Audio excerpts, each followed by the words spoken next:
Hello everyone, Mason here. How are you doing? Today, it's time for a book review. Jules is down on her luck. Her life has hit a rough patch.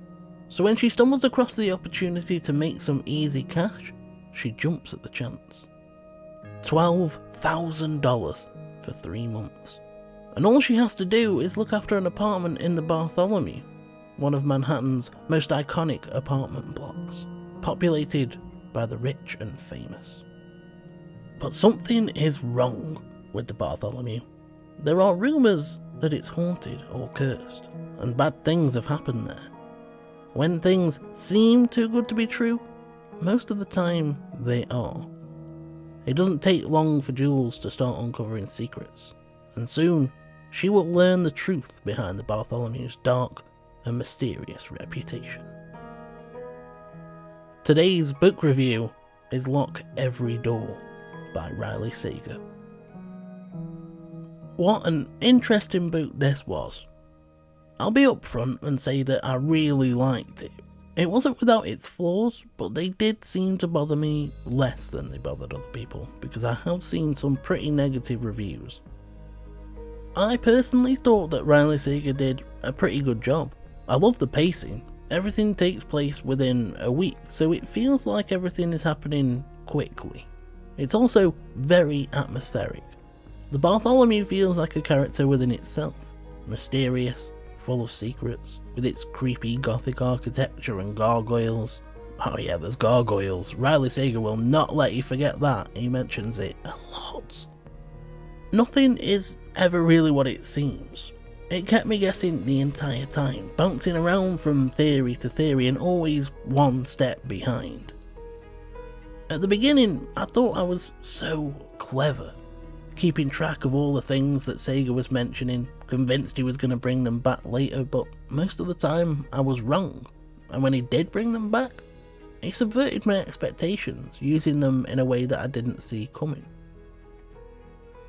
Like I said, I was bouncing around from theory to theory. I thought it was one thing, then another, but I also don't think that I ever came to those conclusions by myself. I was always being led in the direction that Sager wants your mind to go. He drops a lot of clues, but a lot of them are red herrings. When the penny finally dropped, when the truth was revealed, it was more frightening than some of the alternatives, and I love that. It was unpredictable. If you'd have given me 1,000 guesses, I would never have gotten it right. My mind just wouldn't have gone there. Now, the reveal is one of the things that the negative reviews focus on, and I can see why it would bother some people if they were expecting certain things, but I wasn't. I didn't have any expectations, and for me, the reveal really kicked things up a notch. Once the reveal came and I knew what was actually going on, I became a lot more invested, and I was gripped by the last 2.5 hours. I think that's helped by the fact that at least one of the alternative explanations would have been something that I would have found a bit cheesy, to be honest.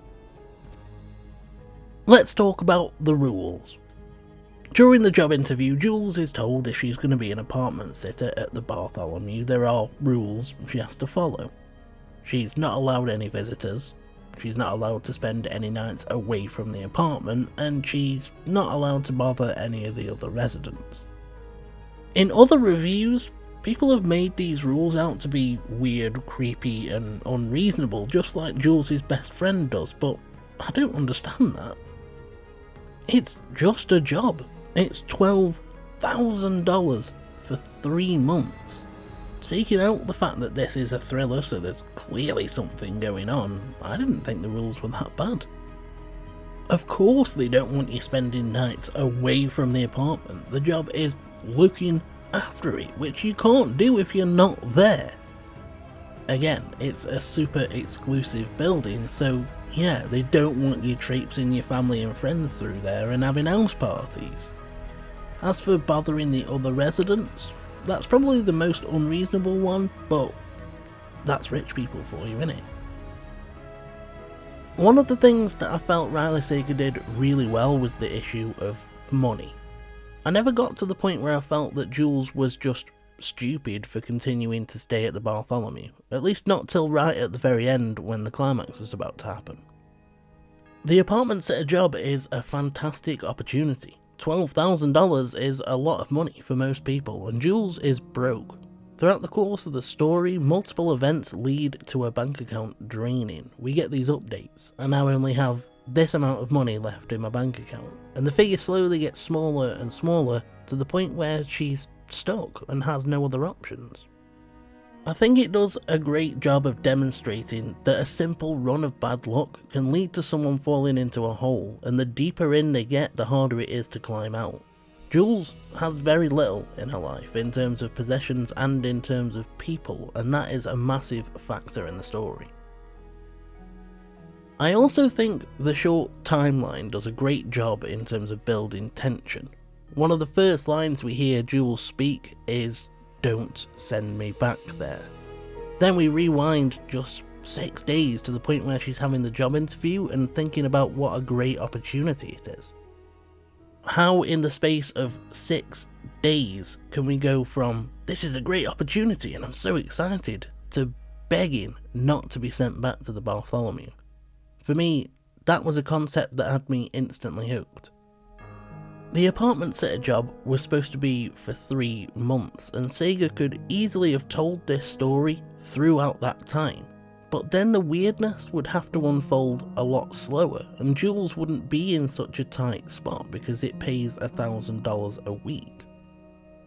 The fact that you know from the very beginning that Jules goes from excited to terrified in 6 days means that you know that things are going to go wrong. They're going to go badly wrong, and it's going to happen quickly. And that just made this a page turner for me, metaphorically speaking, obviously, because I listened to an audiobook.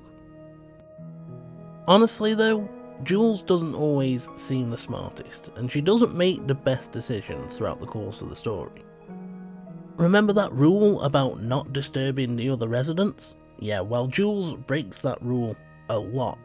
Within the first day of being there, she spots a woman, an author, who wrote her favourite book. She just marches right up to her and asks for an autograph. Then, as the story progresses and Jules turns into an amateur detective trying to uncover all these secrets, she just straight up goes around knocking on people's doors asking them questions. She makes no attempt whatsoever to hide the fact that she's looking into things, and that was frustrating at times. Then later on, she gets a text from somebody. Now she's convinced that something has happened to this person and their phone is in the possession of somebody else, and she wants to catch the imposter out. She thinks to herself, "I need to be careful here, tread lightly, be subtle." So she texts them, "What's my nickname?" Yeah, well done, Jules. That was about as subtle as swinging a sledgehammer around in an antique shop.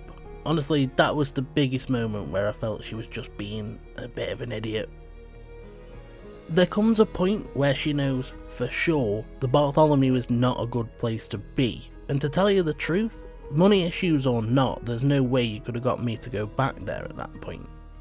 The reasons Jules goes back are just, well, one of them is annoyingly sentimental, and the other one I can't say anything about because of spoilers, but I was shouting at her that it was pointless.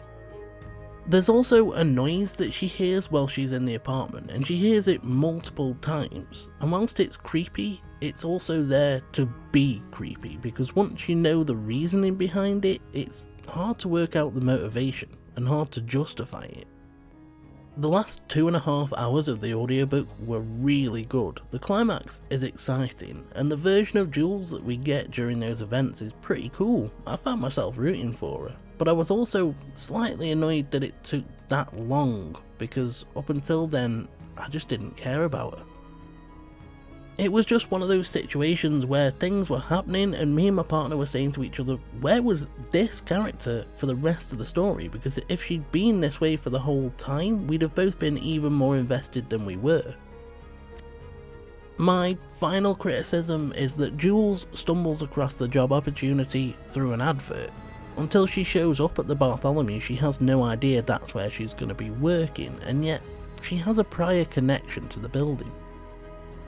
You see, Jules had a sister who went missing when she was younger, and one of the things they bonded over was a book called The Heart of a Dreamer, which was set in the Bartholomew. However, Jules doesn't apply for the job because it's in the Bartholomew, and it would have made much more sense if she did, because as it stands, the fact that her favourite book ever, which has huge sentimental value to her, is set in that building and she just coincidentally ends up working there, is unbelievable to me. Despite having these few problems, Lock Every Door was an enjoyable read, and I definitely recommend it. Not every book can be flawless, that's just reality. It's a balancing act. Do the positives outweigh the negatives? And I definitely think that my enjoyment of the story outweighs the few nitpicky criticisms that I had. My question for today is this: what's the creepiest building you've seen, and how much would you need to be paid to spend the night there? Personally, my hometown is one of those places with lots of old buildings, and whilst I can't think of any in particular, there are plenty of places that are rumoured to be haunted. Honestly, you couldn't pay me enough to get me to spend the night in one of those places. I just wouldn't risk it. If you've enjoyed this review, the like and subscribe buttons are just sitting there, waiting to be pressed. Now press them, or else. If you want to get in touch, say hi and have a chat, you know where the comment section is, or you can find the link to my Twitter in the description. Thanks ever so much for spending time with me today, guys. Until next time, take care. For now I'm off, and you should have a good one.